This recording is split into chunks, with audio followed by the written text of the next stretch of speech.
honte quand nous entendons parler d'Africains qui achètent des châteaux en Europe ou qui déposent des gros comptes dans les banques en Suisse et ailleurs. C'est une honte. Pendant ce temps, beaucoup d'Africains sont là misérables. Donc, nous ne pouvons pas permettre cela. Sankara, Thomas Sankara, capitaine Sankara, ce sont tes bras qui t'engagent.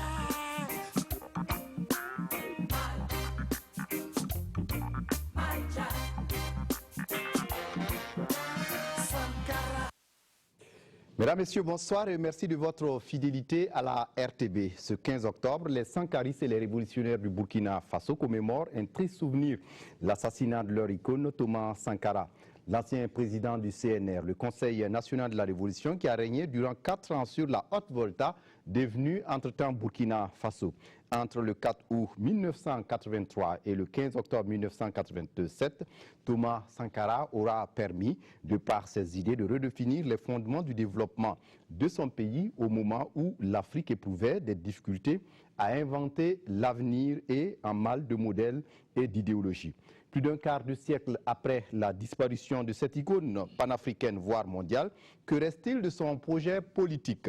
Le Burkina Faso, qui a vu naître la révolution d'août 1983, a-t-il profité ou profite-t-il de l'héritage de Thomas Sankara? Un héritage qui a consisté à inculquer des valeurs d'intégrité au peuple et d'être un modèle identificatoire pour ses contemporains. Cette émission se donne la mission de revisiter la vie et l'œuvre de Thomas Sankara en mettant en exergue l'héritage qu'il a pu léguer au Burkina Faso et au monde entier. Et pour nous éclairer, les invités suivants nous accompagnent. D'abord, Dr Jean-Hubert Bazier, journaliste et ancien compagnon de lutte de Thomas Sankara.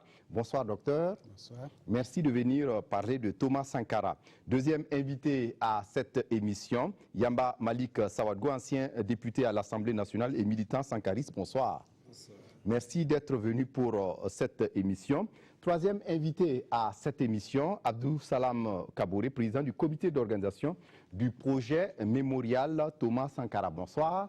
Bonsoir. Merci d'être venu pour cette émission. Et quatrième invité à ce débat, Eric Kinda, de la coordination nationale du ballet citoyen. Bonsoir. Bonsoir. Et je rappelle que Ki Zéphirin, historien et enseignant, avait été convié à cette émission et à la dernière minute, il a préféré s'excuser. Et ce n'est que partie remise. Bonsoir, donc merci de votre disponibilité. Première question, docteur Jean-Hubert Bazier, vous qui avez connu l'homme, qui était Thomas Sankara? En quelques mots. C'est une grosse question. Je l'ai connu pour une partie de sa vie. Il y a d'autres qui l'ont accompagné depuis son enfance. Ce que je peux dire concernera cette partie de compagnonnage depuis qu'il a été secrétaire d'État à l'information jusqu'à la date fatidique du 15 octobre 1987. Tout d'abord, c'est un militaire et un jeune militaire que nous avons connu qui avait des idées politiques, des idées progressistes. C'était un officier qui avait de l'influence, de l'aura à l'intérieur même du corps militaire, et je crois que le commandant Abdou Salam Kaboré pourra le confirmer et mieux étayer ce que je dis. C'est quelqu'un qui lisait beaucoup, qui écoutait beaucoup, qui avait de la foi en ce qu'il faisait et qui avait mis au centre de ses préoccupations les intérêts du plus faible, du plus grand nombre. Et c'est pourquoi son action révolutionnaire s'orientait essentiellement vers ce que nous appelons couramment le peuple, c'est-à-dire ce plus grand nombre-là. Et j'ai appris à le connaître sous cette image, quelqu'un qui avait la foi, quelqu'un qui avait le sens élevé de la justice, quelqu'un qui était à l'écoute des autres et qui avait une démarche pédagogique pour partager ses idées, ses ambitions et ce qu'il voulait véritablement faire pour son peuple. Voilà ce que je peux dire. Oui, Abdou Salam Kabouré, vous avez été également compagnon de Thomas Sankara. Est-ce que vous vous retrouvez dans cette présentation du docteur Jean-Hubert Bazier? Oui, tout à fait, tout à fait. Sauf que l'ayant fréquenté plutôt que Bazier, nous nous sommes connus au PMK. Il était en classe de seconde quand nous on était en troisième. Ça a été la première promotion du bac du PMK. Nous les avons suivis. Et ensuite, nous nous sommes retrouvés dans la vie active, lui officier et moi aussi officier. Et c'est là que nous avons commencé à nous fréquenter véritablement. Hein. Et nous avons créé le rassemblement des jeunes officiers que certains ont baptisé ROC, Rassemblement des officiers communistes. Il n'en était rien. Lorsque nous avons commencé à former notre mouvement, nous voulions un mot fort, un nom fort pour caractériser notre mouvement. On a pensé à Kougri, mais avec d'abord Kougri, à Rock, et nous sommes finalement arrêtés sur Rock. Thomas Sankara, sur le plan militaire, était un vaillant soldat qui, malheureusement, lors de ce malheureux conflit avec le Mali, a fait ses preuves avec son unité commando qu'il avait baptisé Bailo. Ce qui est mémorable, c'est que en peu de temps, il a été adulé par ses frères militaires, officiers comme soldats. Bien sûr, il y a eu quelques bis avec les officiers supérieurs, mais enfin, ça n'a jamais été bien loin. Et ce qui est mémorable aussi, c'est que Thomas Sankara, il était au-devant de sa troupe. Toutes les manœuvres qu'il lui faisait faire, il les faisait lui-même. Et c'était bien vu par le soldat. Et ça répond bien à notre image de militaire. Le soldat se fait à l'image de son chef. Par exemple, on sait que à la fin du conflit, Thomas Sankara a fait le voyage de Wayouya à Ouagadougou avec sa troupe à pied et il a décidé de se retirer à Pau pour former son unité commando, son unité Bailo. Oui. À part ça, j'ai connu l'homme aussi, l'homme politique, qui, comme Bazier disait, avait ses idées. Et lorsque vous avez posé la question en off, il était de quelle obédience politique? Je vous dirais que lorsque nous avons commencé à faire le rassemblement des jeunes officiers, lorsque nous avons commencé à nous réunir, mot d'ordre. Peut-être qu'un jour on serait venu au pouvoir, mais c'était pas le but ultime. Et en venant au pouvoir, on voulait être aguerri. On ne voulait pas venir au pouvoir en ayant fait pam-pam-pam, en ayant dégagé deux hommes au toit que je m'y mette. Donc Sankara avait voulu que nous soyons des officiers formés. Et lorsque nous avons commencé à nous entretenir, à nous former, nous avons choisi le socialisme scientifique comme base de nos travaux. Et comment vous définissez ce socialisme scientifique? On connaît le marxisme-léninisme. Le marxisme-léninisme. Et mot d'ordre avait été donné à chacun de nous intégrer aux forces vives et de nous acquérir auprès d'elles. Par exemple, nous qui étions repartis en spécialité, on était intégrés au mouvement étudiant à l'UGEB. Et d'autres camarades ici fréquentaient les groupes syndicalistes pour s'aguerrir, etc., etc. Donc, et comme lui-même il l'a dit, un militaire sans formation politique est un criminel en puissance. Il pensait, et il avait raison, que nous, militaires, nous ne sommes pas à marge. Et que nous devons aussi nous former, nous intégrer à elle et travailler avec elle. Et on a comme l'impression que depuis que le militaire de la rentré sur la scène politique, il a du mal à quitter cette scène politique. Ça, c'est un autre débat, mais on va y aller. Eric Kinda, oui. Pour vous, Thomas Sankara, qu'est-ce que ça vous rappelle en tant qu'homme, en tant qu'humain? Bien, merci de me passer la parole, mais j'aimerais revenir un peu sur votre présentation, sur votre mot introductif. Ce n'est pas pour polémiquer. Vous avez dit qu'il a régné pendant 4 ans. Il n'a pas régné, il a gouverné le pays pendant 4 ans.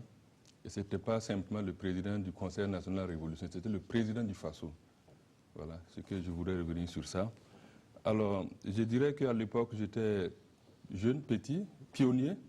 Je ne me fais pas trop raconter la Révolution, je l'ai vécue avec le béret jaune et le foulard rouge.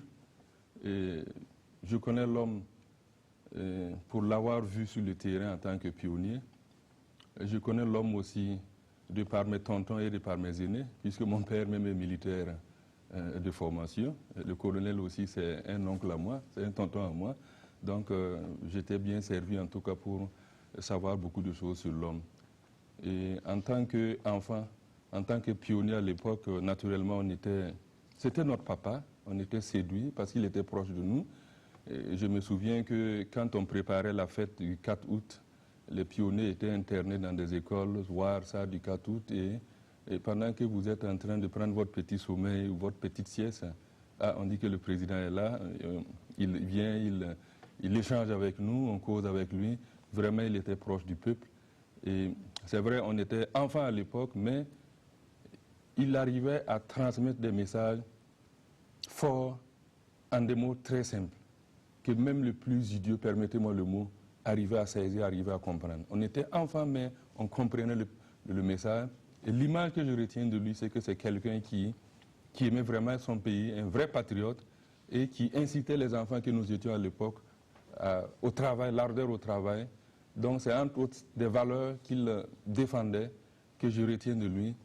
Et vraiment, souvent quand je parle de Thomas Sankara, je parle de lui avec beaucoup de passion, mais je vais faire l'effort de ne pas parler avec beaucoup de passion aujourd'hui.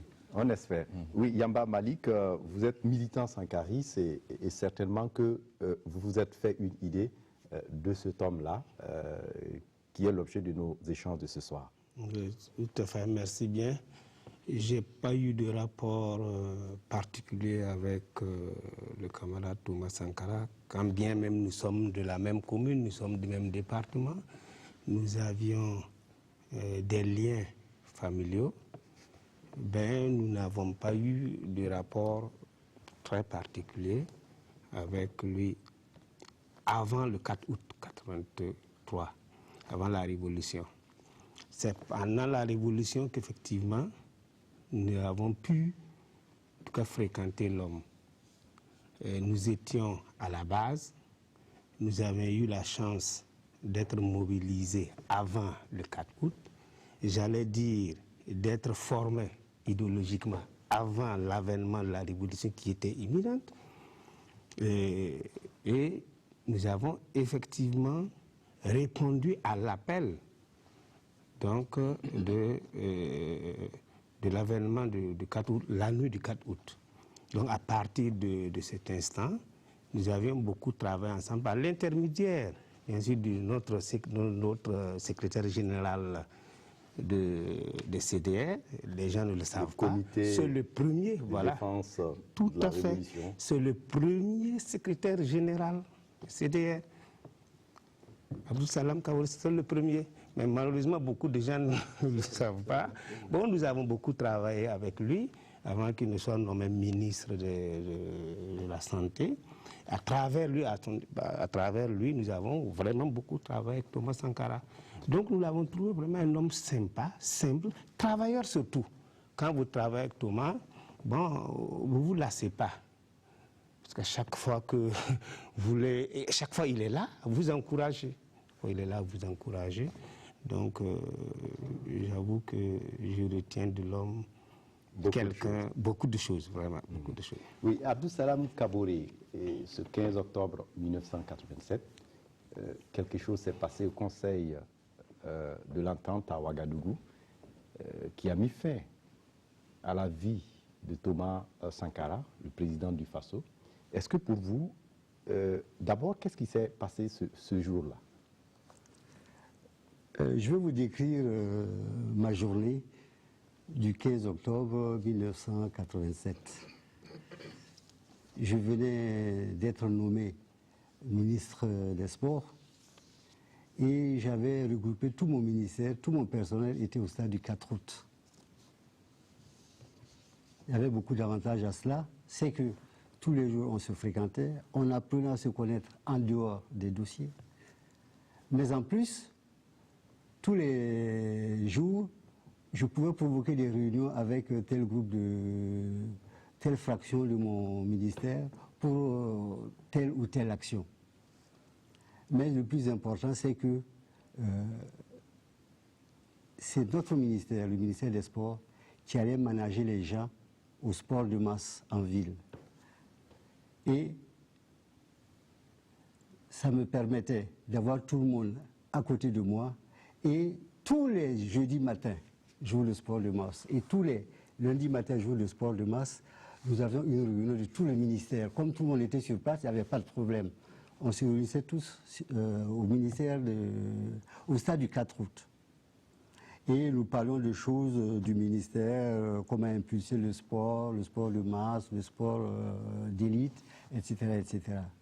Mais après chaque réunion, nous avions ce que nous appelons la minute politique.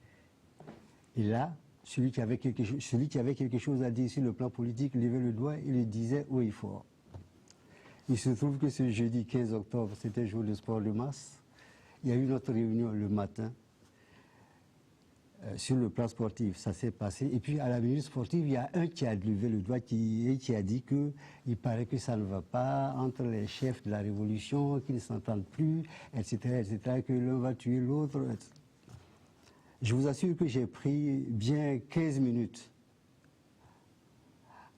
Je me suis évertué à montrer aux agents du ministère des Sports que, alors, aucun d'entre nous n'avait intérêt à ce qu'il y ait un crash. Au contraire, nous faisons tout pour rester soudés. Malgré les bruits que vous entendez, nous restons soudés. Et nous travaillons pour rester soudés.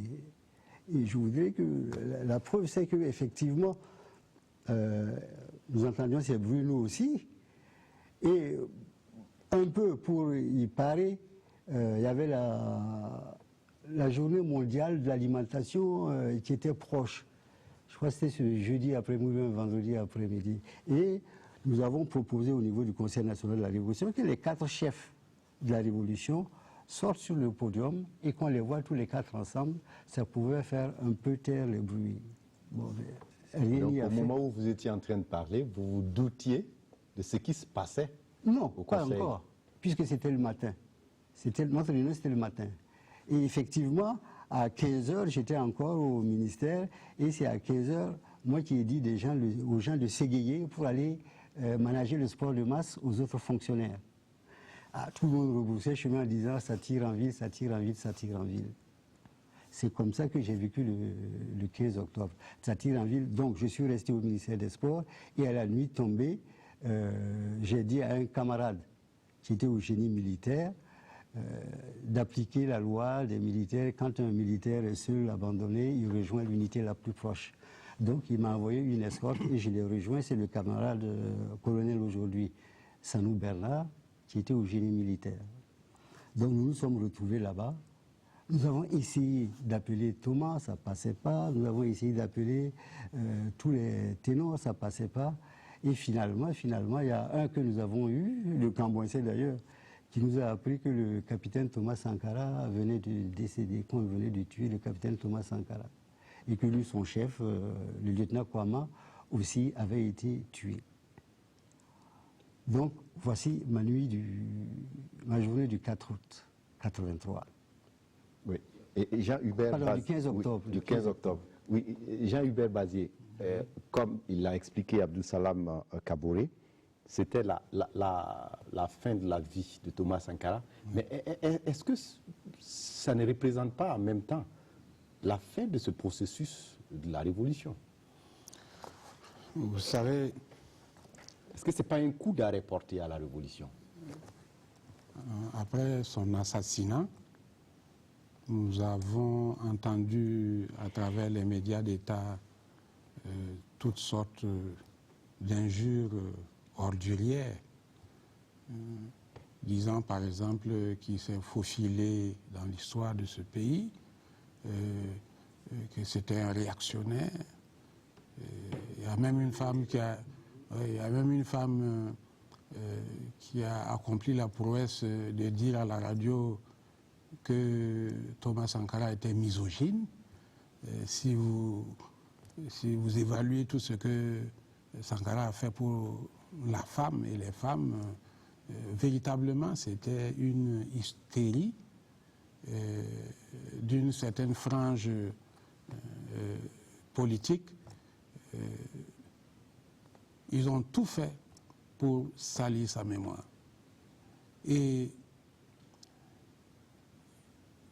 pire, ils ont dit par la suite qu'ils étaient venus pour approfondir la révolution et que Thomas Sankara était coupable de dérives droitières, qu'il infléchissait la révolution vers la droite.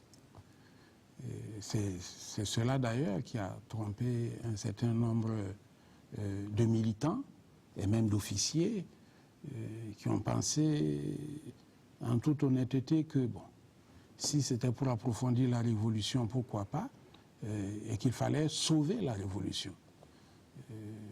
C'est aussi... ce qui s'est appelé quelque part la rectification. Oui, bon... Mais est-ce que c'est pas en même temps un coup d'arrêt à cette révolution? Parce que l'histoire a démontré... Bon, quand on parle de coup d'arrêt, je ne sais pas s'il y avait eu véritablement un coup d'arrêt. Aujourd'hui, la mémoire de Sankara ne ressurgirait pas de manière extraordinaire et de manière vivace. Je dirais plutôt que c'était une tentative de tuer la révolution. Mais la révolution, ce n'est pas uniquement le régime du CNR. Je me rappelle quand nous avions été à Cuba, nous avions été à Santiago de Cuba, et on nous a raconté cette histoire de Fidel Castro dans les premiers moments de la lutte révolutionnaire contre le dictateur Juan Batista. Et on nous avait dit que Castro, à un moment donné, était dans le viseur d'un soldat de Juan Batista. Et il y avait un soldat noir qui était à côté de cet autre soldat qui voulait abattre Fidel Castro, et il lui a dit « Non, ne tire pas. On ne tue pas les idées. On ne tue pas les idées. » Si c'est le corps de Sankara qu'ils ont labouré de balles, ce n'est pas les idées de Thomas Sankara, ce ne sont pas les idées de la révolution qui ont été abattues par les balles. Et c'est pourquoi j'ai dit que ce n'est pas le coup d'arrêt de la révolution. C'est un autre épisode qui s'ouvrait. Oui. Abdou Salam. Oui, alors, excusez-moi de revenir en arrière. Il y a un pan, une partie de la vie de Thomas Sankara que nous avons occultée et qui est très importante pour le débat et la suite du débat. C'est que, donc, la ville de Ouagadougou bruissait de tous les bruits, les gens ils s'entendent pas, ça va, il y en a un qui va tuer l'autre, etc., etc. Sankara entendait tout ça aussi.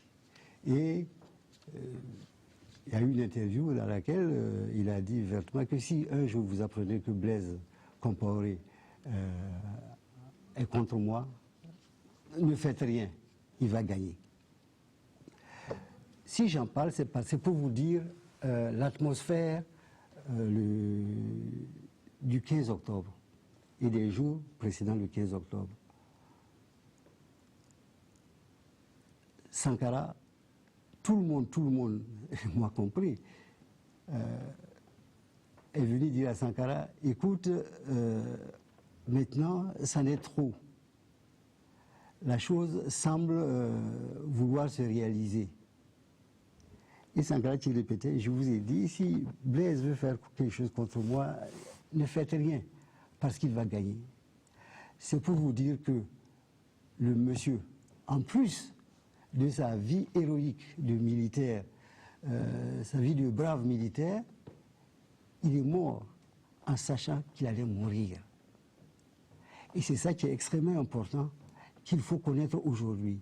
Sankara, il s'est suicidé. Et pourquoi il s'est suicidé? Et pourquoi il disait que si Blaise veut attenter à ma vie, ne faites rien, il va gagner? C'est parce que Sankara était un bon militaire. Et il ne voulait pas de bain de sang dans ce pays. C'est la plus grande explication. Tout le monde, même des internationaux, sont venus auprès de Sankara pour lui dire c'est tel jour ça va se passer, etc. On a des cassettes qu'on peut vous envoyer. Il n'a voulu rien savoir. Il a dit non. Et quand le coup est arrivé au Conseil de l'Entente, c'est comme s'il l'appelait de ses voeux et il est parti sans qu'il y ait un bain de sang dans ce pays. Est-ce que ce n'est pas une manière aussi de trahir la révolution? Non, excusez-moi, je vais intervenir. Oui, je ne suis pas tout à fait d'accord avec la thèse qu'il a développée, la thèse du suicide. Cette thèse a longtemps couru les pages des journaux et les antennes des radios. Je dirais modestement que 2 jours avant, j'étais avec Thomas Sankara. Et le schéma qu'il voyait n'était pas son assassinat, même si c'était l'une des hypothèses. Et il avait évoqué la situation cubaine et le schéma de l'arrestation. Il ne l'a pas dit explicitement, mais le schéma de l'arrestation et du soulèvement et du rétablissement de l'ordre révolutionnaire. Sankara était un croyant. Sankara ne pouvait pas aller à la mort, mais il acceptait payer de sa vie son idéal et les valeurs qu'il défendait. Il y a une nuance là-dedans. Il n'est pas allé à la mort, mais il a accepté de mourir pour son idéal. Oui, Yamba Malik Sawadgo, pour vous, c'est aussi, au-delà de la mort d'un homme,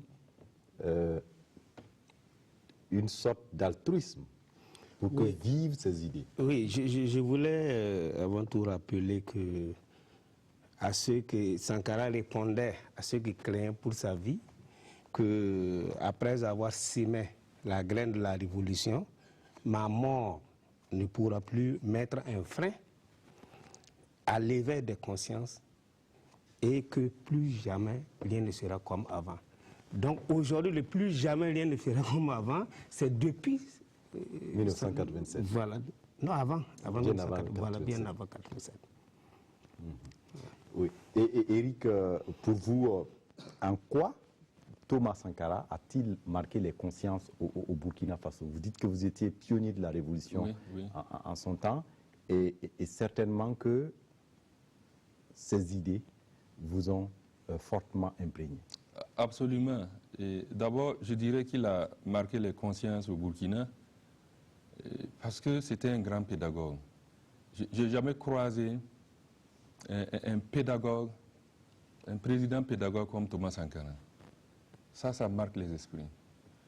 Deuxième fait que je retiens et qui marque les esprits, c'est sa capacité d'autocritique et son esprit ouvert au dialogue. C'est extraordinaire. Vous reprenez ce discours, les témoignages, cette capacité à se regarder soi-même et à opérer des critiques radicales, Thomas Sankara le faisait. Et je pense que les doyens sont là, eux qui ont travaillé à ses côtés, ils peuvent témoigner. Si je suis en train de prendre le décor, en tout cas, il peut me ramener sur le droit chemin par rapport à ce que je viens de dire. C'est ça surtout que moi je retiens de l'homme, c'est ça qui m'a surtout marqué. Accepter que je ne suis pas parfait, il le disait d'ailleurs, accepter faire son autocritique, ça c'est la grandeur de l'homme. Et je pense que depuis son assassinat, tous ceux qui ont eu à occuper des postes de responsabilité, qui ont eu en charge à un moment donné ce pays-là, s'ils avaient cette capacité d'autocritique comme Thomas Sankara, on aurait pu éviter en tout cas un certain nombre de dérives. Ok. Oui, Jean-Hubert Bazier, on parle de l'idéal sankariste pour dire que les idées de Sankara peuvent être moulées à l'intérieur de ce socle-là. Est-ce que ça tient comme analyse? Bon, je dirais tout simplement que il y a une phrase que Thomas Sankara a utilisée et qui peut expliquer beaucoup de sa démarche. Il avait dit « Mieux vaut un pas avec le peuple que 100 pas sans le peuple ». Quand vous savez que le peuple est divers, que ceux qui composent le peuple ont à la fois des tares, des qualités, et qu'il faut bouger avec cet ensemble, vous êtes obligé d'être modeste, vous êtes obligé d'être pédagogue pour faire partager vos convictions, pour ne pas mépriser ceux qui ont des faiblesses, ceux qui ont des insuffisances. Parce que, de par le passé, nous avons connu des leaders étudiants, des leaders politiques, des chefs d'État qui se présentaient comme des timoniers, des grands leaders, ceux qui savent ce que le peuple doit faire, ceux qui donnent au peuple ce qu'ils croient que le peuple veut. Alors que Thomas Sankara propose, dans sa démarche pédagogique, d'aller avec tout le monde, de ne pas se presser. Parce que si vous voulez vous presser, vous pouvez faire 100 km tout seul. Mais quand vous allez vous retourner, vous ne verrez personne avec vous. Et le commandant Abdul Salam Kaboré a donné l'exemple du capitaine Thomas Sankara revenant à pied du nord du pays avec sa troupe. Faites ce que je fais. Est-ce qu'il n'y avait pas aussi un peu de populisme dans cette façon de faire? Vous parcourrez la vie de Thomas Sankara, vous ne verrez pas du populisme là-dedans. Ce sont ses adversaires qui disaient qu'il était orgueilleux et qu'il faisait le malin quand il essayait d'expliquer la révolution, d'expliquer ses idées. Et ses adversaires n'avaient pas cette capacité-là, cette qualité de vulgariser ces idées-là. Et je dirais le fils, parce que 67 ans, disait que Thomas Sankara, quand il expliquait les choses, il était convaincant. Donc, il n'y a pas de populisme là-dedans. Je prendrai un exemple pour que vous puissiez mesurer à quel point Thomas Sankara était une exception. Voilà quelqu'un dont le père était sérieusement malade. On devait l'évacuer. Il a dit non. Son père doit partager les mêmes conditions que les pères ordinaires au Burkina. Dans l'esprit de la tradition, l'enfant qui vole pour soigner son père est excusé. L'enfant qui commet des erreurs parce que son père est dans une situation particulière est pardonnable, est excusable. Mais lui, c'était le premier responsable du Faso. Et il a osé interdire l'évacuation de son père. Je ne sais pas si vous mesurez la portée, mais les gens ordinaires et simples vont l'insulter. C'est la même chose que pour sa mère. Quand elle est devenue chef d'État, il y en a qui disaient, mais il ne faut pas que sa mère continue de vendre assise à sa petite table comme toutes je dirais pas toutes les femmes, mais les femmes ordinaires du Burkina. Et sa mère a dit, non, je n'arrête pas. Vous voyez la modestie, la conviction, le souci de la justice. Et l'idée que le pouvoir ne doit pas enrichir, ne doit pas servir celui qui l'exerce, mais bénéficier à ceux qui sont ordinaires. Je prendrai, et là je conclurai en prenant l'exemple du rognier. On dit que celui qui veut profiter de l'homme du rognier ne s'assoit pas à côté du rognier, parce que l'homme du rognier se projette au loin. Sankara, c'était le rognier. C'était également un homme de conviction, Abdou Salam Kabouri. C'était un homme de conviction. Et je voulais ajouter à ce qu'il dit là une anecdote.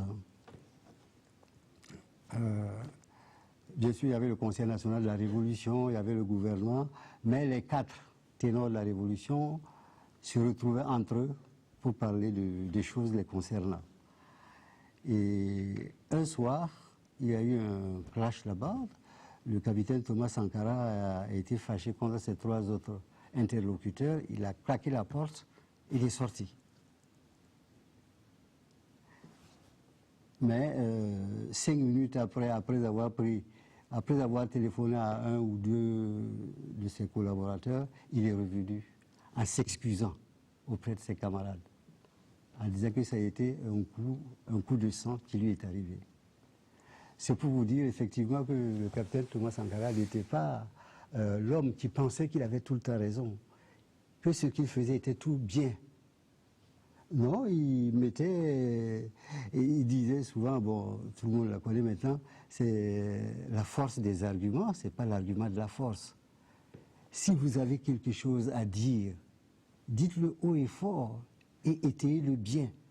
Peut-être que ça prendra. Oui, Eric. Je vais risquer une comparaison. Je suis philosophe de formation. Quand je regarde la personnalité de Sankara, ça me fait penser tout de suite à Socrate. L'infatigable, toujours avec une mission en tête, une vision, et sachant bien que dans sa mission, il y a des risques.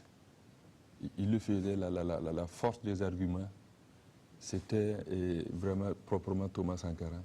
Et c'est ça qu'il a marqué les esprits. Et quand on parle de Thomas Sankara en termes de populisme, et comme l'a dit le doyen, le papa, c'est véritablement ceux qui ont voulu ternir son image, ce n'est pas du populisme. L'homme se caractérisait par le fait qu'il fait ce qu'il dit. Et il avait cette grande vision, cette force dans la vision.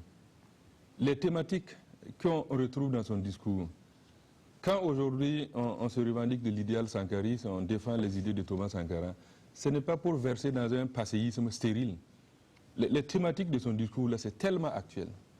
Moi, j'ai eu à échanger avec quelqu'un qui a travaillé avec lui, dont je tais le nom, qui disait que, bon, voilà, à l'époque déjà, ils étaient ministres, il disait, mais il fallait apprendre l'ordinateur, les touches, etc., etc.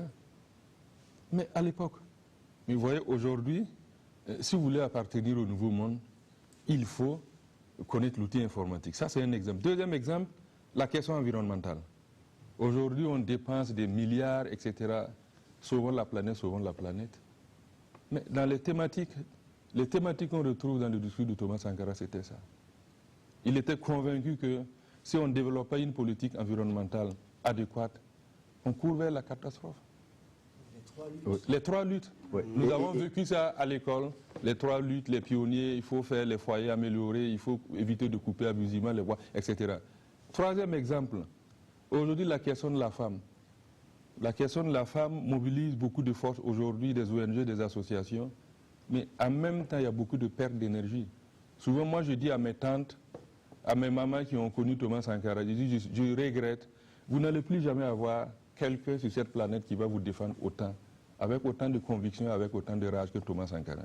Et que par conséquent, toutes les femmes devaient être de facto des sankaristes convaincus, purs et durs. Ça a toujours été mon langage et je maintiens ce langage-là. Oui. Yamba Malik, on l'a vu, c'est également un homme de conviction, je l'ai dit, dans ses discours, il reprenait un certain nombre d'idées panafricaines comme celle de Patrice Lumumba. Et même aujourd'hui, d'aucuns le comparent au Tché. Tout à fait. Ernesto Che Guevara, qu'on a connu dans le temps également. Effectivement, vous faites toute cette référence au 15 octobre. Malheureusement, j'ai vu Thomas mort le 15 octobre, mais c'est pour dire qu'il est mort avec ses convictions. Donc tous les camarades décrivent, on sent senti que Thomas est mort avec toutes ses convictions. Il est mort les deux poings fermés, bouche bée, comme s'il transmettait un message. Donc, je puisse en tout cas affirmer que Thomas Sankara est un homme de conviction. Il s'en est allé avec toutes ses convictions. Oui, et Jean-Hubert, oui. Au début, vous avez parlé de la rectification. J'ai eu la chance de savoir que Thomas Sankara a rédigé un discours quelques jours avant son assassinat et il a donné une copie de ce discours à chacun de ses camarades immédiats. Je veux parler, oui, des trois autres. Et dans ce discours, il disait que les Burkinabés avaient beaucoup donné à la révolution, qu'ils avaient beaucoup fait pour la révolution, et que le temps était venu, le moment était venu de faire une pause et de procéder à la rectification. Ceux qui l'ont tué ont pris l'idée et ont mal rectifié. Deuxième élément, et je profite véritablement de l'occasion qui m'est offerte pour resituer ce deuxième point. Vous savez que quand on devait licencier les 2600 les 2600 enseignants, au départ, Sankara n'était pas pour ce licenciement. Mais les gens connaissant l'homme, il y en a qui ont fait parvenir à ses oreilles que, voilà, comme il avait des parents parmi ses enseignants, il n'en ferait rien. L'histoire raconte qu'il n'était pas au Conseil des ministres qui a pris la décision de licencier ses enseignants. Bon. Et que dans le temps, il avait même voulu revenir là-dessus. Non, cela je ne savais pas. Mais ce qui est certain, pour leur reprise, c'est la même pression psychologique qui a été utilisée. Il y en a qui ont dit, bon, comme il a des parents parmi les enseignants licenciés, vous allez voir, il va les reprendre. Il a signé un arrêté reprenant les enseignants. Aucun média d'État n'a publié cet arrêté. C'est l'Intrus, l'hebdomadaire que je dirigeais, qui est le seul journal qui a publié cet arrêté reprenant les enseignants. Comment vous avez pu vous procurer de j'étais proche de lui. J'étais proche de Thomas Sankara et chaque semaine, je lui donnais 3 exemplaires de l'Intrus. Voilà. Et quand il y a eu le coup d'État, ceux qui ont fait le coup d'État ont dit que les enseignants étaient repris. Mais ceux qui avaient lu le journal ont dit, mais c'est déjà fait. C'est pour vous dire que le coup d'État était préparé depuis longtemps. Et que, le discours qu'il devait prononcer fauchait l'herbe sous les pieds de ceux qui préparaient le coup d'État. Parce que s'il disait, on fait une pause, on fait le point, qu'est-ce qu'ils allaient dire? Deuxièmement, le prétexte du licenciement des enseignants qui a eu un impact social négatif certain, ce licenciement était l'un des éléments que ceux qui ont fait le coup d'État apportaient pour se faire apprécier. Donc ce sont ces deux éléments, entre autres, que je voulais corriger pour que les gens comprennent que les choses n'étaient pas faciles. C'est le document dont Bazier fait référence, savoir le discours qu'il a réuni son cabinet justement pour les faire connaître le contenu de ce discours avant la réunion avec le CNR. Donc ces détracteurs l'ont attribué de fomenter un coup de 20 heures. Donc tout ça c'est archi faux. Oui, Abdou Salam, on va essayer d'évoluer dans cette émission. On l'a vu, c'est un homme de conviction, c'est un homme qui a révolutionné la politique de son pays à travers une approche pragmatique basée sur la rigueur et tout ce qui s'ensuit, l'honnêteté exemplaire de la part des dirigeants. Mais aujourd'hui, que vaut l'idéologie sankariste? Que vaut l'idéologie sankariste? C'est une bonne question. Je pense que Sankara, il a fréquenté beaucoup de personnes l'ont fréquenté. Il y en a qui ont pris de ce qu'il avait de bon et d'autres ne l'ont pas fait. Mais je suis sûr que la plupart des personnes qui ont fréquenté Sankara ont été plus ou moins contaminées par son virus. Et souvent, on parle, après on dit, ah ben tiens, tu parles comme Thomas, toi. Voilà. Je pense que c'est ce qu'il faut retenir aujourd'hui. Nous avons tous, peu ou prou, quelque chose de Sankara que nous avons en nous et avec lequel nous marchons. Et si aujourd'hui on en est arrivé à faire, à penser au mémorial en souvenir de Thomas Sankara, c'est parce que Thomas Sankara, il aimait ce qui était beau, ce qui était grand. Et nous aussi, on veut que le mémorial soit grand, soit beau et soit à son image. Pour perpétuer ses idées. Pour perpétuer ses idées. Oui. Eric Kinda, oui. Aujourd'hui. En fait, l'idéologie sankariste, il faut dire qu'elle a encore de beaux jours devant elle. Et si vous avez fait attention à mon intervention précédente, j'ai dit que les thématiques que l'on retrouvait dans son discours, c'était des thématiques très actuelles. Donc, c'est des idées, il faut dire les idées de Thomas Sankara ont encore de beaux jours devant elle. Et si aujourd'hui, il y a une certaine jeunesse qui est en train d'émerger, c'est justement pour faire la promotion et la défense de ces idées-là. Et j'allais dire que Sankara, il avait tant de qualités qu'il est difficile de l'identifier à telle ou telle figure, à une seule figure emblématique. On le compare au Thiers, moi j'ai risqué une comparaison avec Socrate. On le compare à Amical Cabral, Patrice Lumumba. Imaginez, c'est ça qui fait de lui un homme exceptionnel, difficile de l'identifier à une seule figure.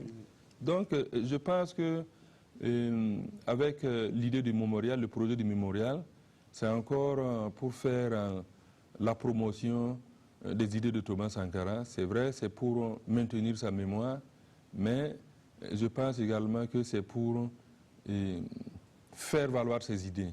Il ne s'agit pas de faire un mémorial, mais il faut faire valoir ses idées. Il faut essayer de faire comme lui. Oui. Quand je dis essayer de faire comme lui, c'est difficile de faire exactement comme une figure comme Thomas Sankara. On essaie toujours. Voilà. Oui. Par exemple, vous vous souvenez de consommons burkinabé, produisons et consommons burkinabé, vous vous souvenez de ça?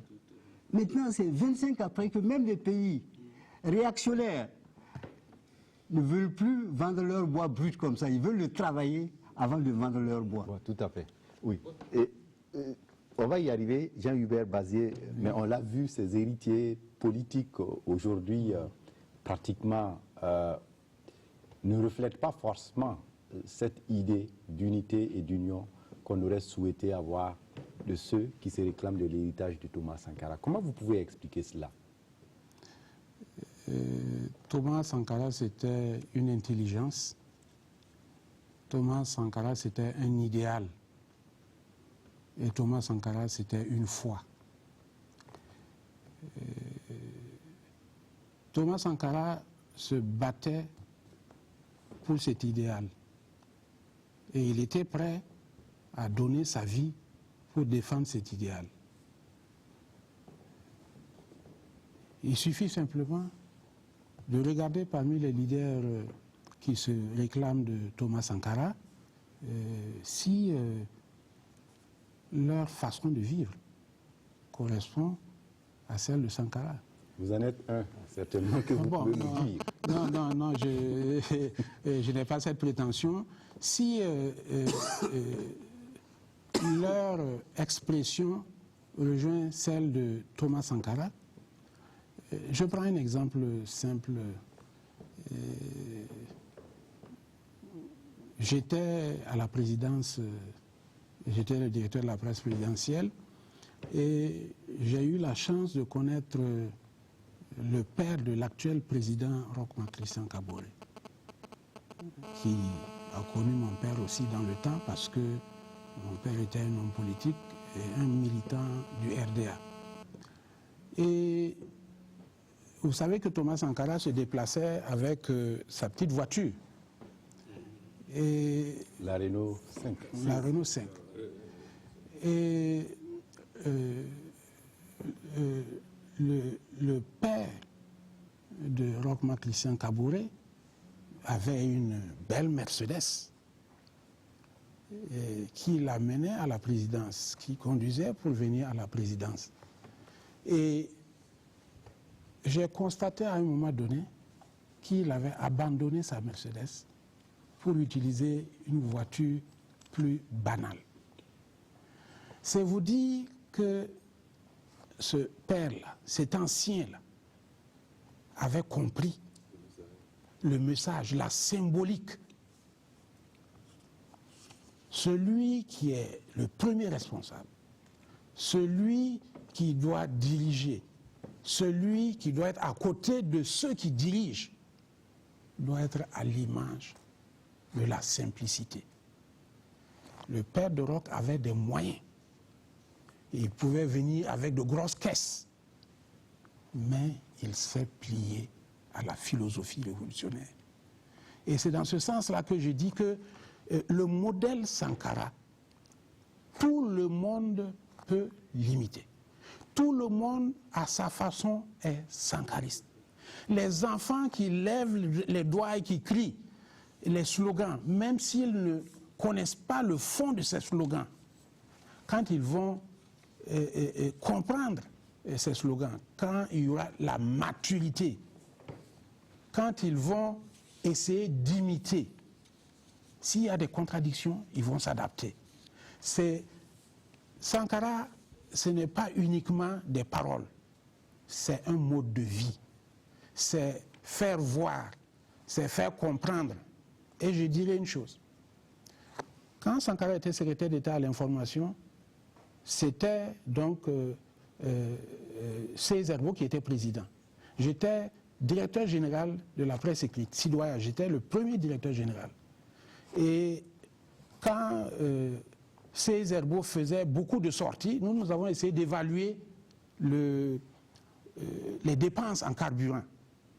Et nous avons écrit ça dans le journal. Et Cézerbo n'était pas content. Et il m'a fait convoquer en tant que directeur général. Et chez lui, à son bureau, c'était à côté de la Sonabel, à l'état-major. Et je devais y aller à 15h. Et c'est Sankara qui me l'a dit que le président voulait me voir. Et à 15h moins, Sankara s'est présenté à Sidoya pour m'accompagner. Et avant d'y aller, Sankara m'a dit, si le président te donne quelque chose, il faut prendre parce que c'est le président. Tout dépend de ce que tu vas en faire. Effectivement, nous sommes allés, et pour parler vite, le président Cézerbo a dit, voyez, si vous dites qu'on consomme tant de carburant, les gens vont croire que c'est des dépenses inutiles, alors qu'il faut prendre contact avec le peuple, il faut expliquer cette chose, etc. Et avant de partir, Cézerbo a remis l'enveloppe. Et les imprimeurs, les journalistes qui restaient jusqu'à 23h, 2h du matin, quand ils sortaient, ils étaient en danger. Quand ils sortaient pour prendre le pot, Gombo n'a pas commencé voilà, pour aller manger, ils s'exposaient. Et c'est avec cet argent que nous avons transformé l'un des bureaux en buvette, avec des sandwichs, avec tout ce qu'il fallait pour que les ouvriers et les journalistes de Sidoya puissent avoir quelque chose sur place, à boire et à manger. Vous voyez que la pensée de Thomas Sankara n'est pas vulgaire. Si un supérieur te donne quelque chose, prends. Mais tout dépend de ce que tu vas en faire. Alors que d'autres disent, ne prends pas. Oui, Yamba Malik. Aujourd'hui, on peut dire que ces héritiers ne sont pas quelque part dignes de ce que Thomas Sankara a voulu avoir.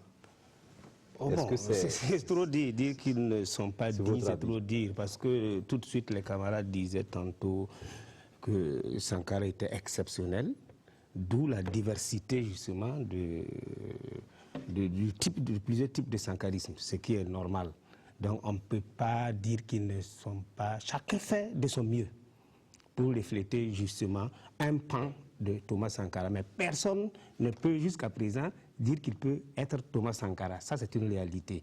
Vous savez, beaucoup de gens se réclament de Sankara et évitent de s'enfermer dans les termes sankaristes.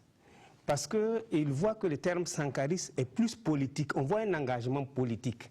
Et comme vous le dites si bien, bon, nous, les politiques, nous n'avons pas su donner confiance à nos militants de base aujourd'hui. Nous n'avons pas su donner confiance à nos citoyens. Donc il y a un manque de confiance entre le citoyen et ceux qui se disent sankaristes aujourd'hui. Raison pour laquelle, comme disait le petit frère tout à l'heure, partout dans le monde, vous trouverez des gens qui disent « Moi, je suis Sankara. Sankara égale l'évolution. » Mais ils évitent de dire « Je suis sankariste ». Lorsqu'ils parlent de sankariste, c'est comme si on s'enfermait dans le milieu politique, dans un carcan politique. Ça devient assez réductrice. Tout à fait. Oui, Eric Kinda, on l'a vu, le ballet citoyen en son temps s'est appuyé sur des idées de Thomas Sankara pour arriver à soutenir sa lutte. Et nous avons connu un certain 30 et 31 octobre 2014 qui était une sorte d'insurrection. Est-ce qu'on peut dire que la jeunesse aujourd'hui, qui a pris Sankara comme une sorte d'icône, est représentative des idées de Sankara? Oui, et ce n'était pas une sorte d'insurrection, c'était une insurrection.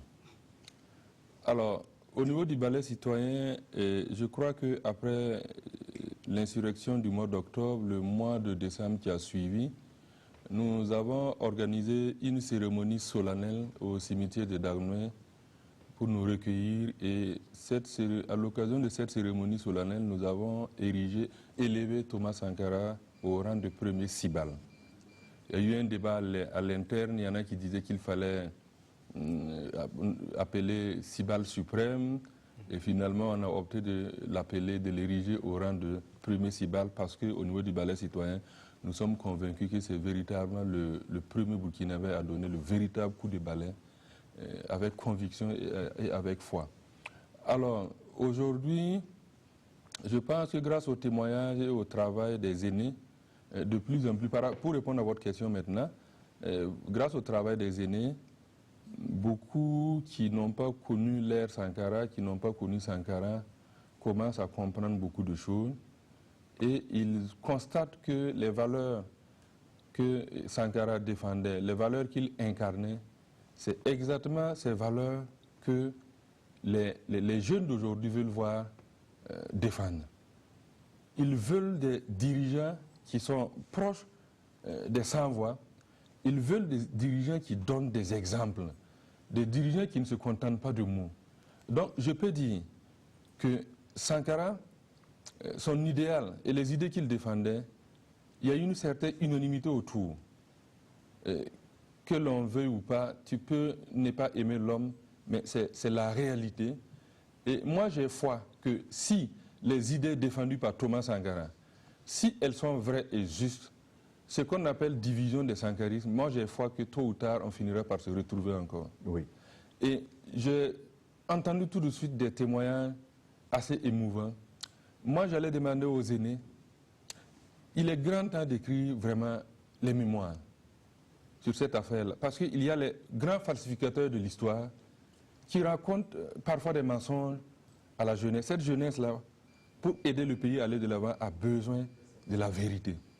Ça, c'est des sources crédibles. Ceux qui ont travaillé avec lui, des anecdotes, moi je vous invite, ne partez pas avec cette mémoire-là. D'accord. Il faut consigner ça dans des documents pour la postérité. On termine avec vous, Abdou Salam Kaboré. Il parlait d'anecdotes. Je vais en donner une. Parce qu'aujourd'hui, il y en a qui se posent des questions. Bon, au niveau du mémorial, on nous a posé 1001 questions. Il y a un qui a posé une question. Si Sankara existait, il serait aujourd'hui autocratique, il serait, etc., etc., etc. Et puis moi, je dis c'est faux. Parce que, et c'est là que vient l'anecdote.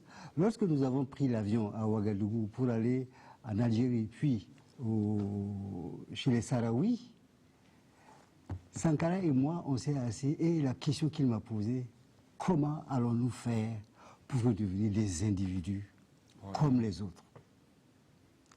C'est vous dire que s'éterniser au pouvoir, c'était pas du tout son truc. Je voulais aussi le temps qui nous est donné est largement épuisé, oui. Corriger quelque chose. Et nous avons parlé de Thomas Sankara. Mais Thomas Sankara n'était pas seul. Son idéal, il a pu le matérialiser avec beaucoup d'autres compagnons, y compris Blaise Compaoré. Le 15 octobre, il a eu des compagnons qui ont été assassinés, des camarades, des amis. Je pense à Kiemde, le jeune Kiemde. Je pense à l'adjudant-chef Saba. Le 15 octobre n'a pas été que le drame de la disparition de Sankara. Il a été le drame de plusieurs familles. Il y a, par exemple, la fille de l'adjudant Saba qui a fini par devenir folle. Oui, et il y a des gens qui ont été secoués dans leur intimité parce que ça remettait en cause le symbole de l'amitié, le symbole de la camaraderie, le symbole de l'honneur, le symbole de l'intégrité. Et c'est à tous ces gens-là que je pense, à tous ceux qui ont contribué à incarner la révolution et à incarner l'intégrité que nous admirons aujourd'hui à travers Thomas Sankara. C'est ce que je voulais dire. Ce seraient les derniers mots de cette émission. Merci à vous, docteur Jean-Hubert Bazier, d'être venu pour cette émission. Je rappelle que vous êtes journaliste et vous êtes ancien compagnon de lutte de Thomas Sankara. Également était là pour cette émission Yamba Malik Sawadgo, ancien député à l'Assemblée nationale et militant sankariste, était avec nous également. Abdou Salam Kaboré, le président du comité d'organisation du mémorial Thomas Sankara. On aurait pu parler du mémorial, mais le temps est vraiment réduit pour que on aimait. Ce n'est que partie remise, on aura l'occasion certainement de revenir là-dessus. Et enfin, Eric Kinda, de la coordination nationale du ballet citoyen. Merci à tous les quatre d'être venus pour cette émission. Voilà, c'est tout pour cette émission spéciale sur Thomas Sankara, quel héritage. Merci de votre attention et à très bientôt pour d'autres thèmes sur la télévision du Burkina. Au revoir. Nous avons honte quand nous entendons parler d'Africains qui achètent des châteaux en Europe ou qui déposent des gros comptes dans les banques en Suisse et ailleurs. C'est une honte. Pendant ce temps, beaucoup d'Africains sont là misérables. Donc, nous ne pouvons pas permettre cela. Sankara, Thomas Sankara, capitaine Sankara, Sankara.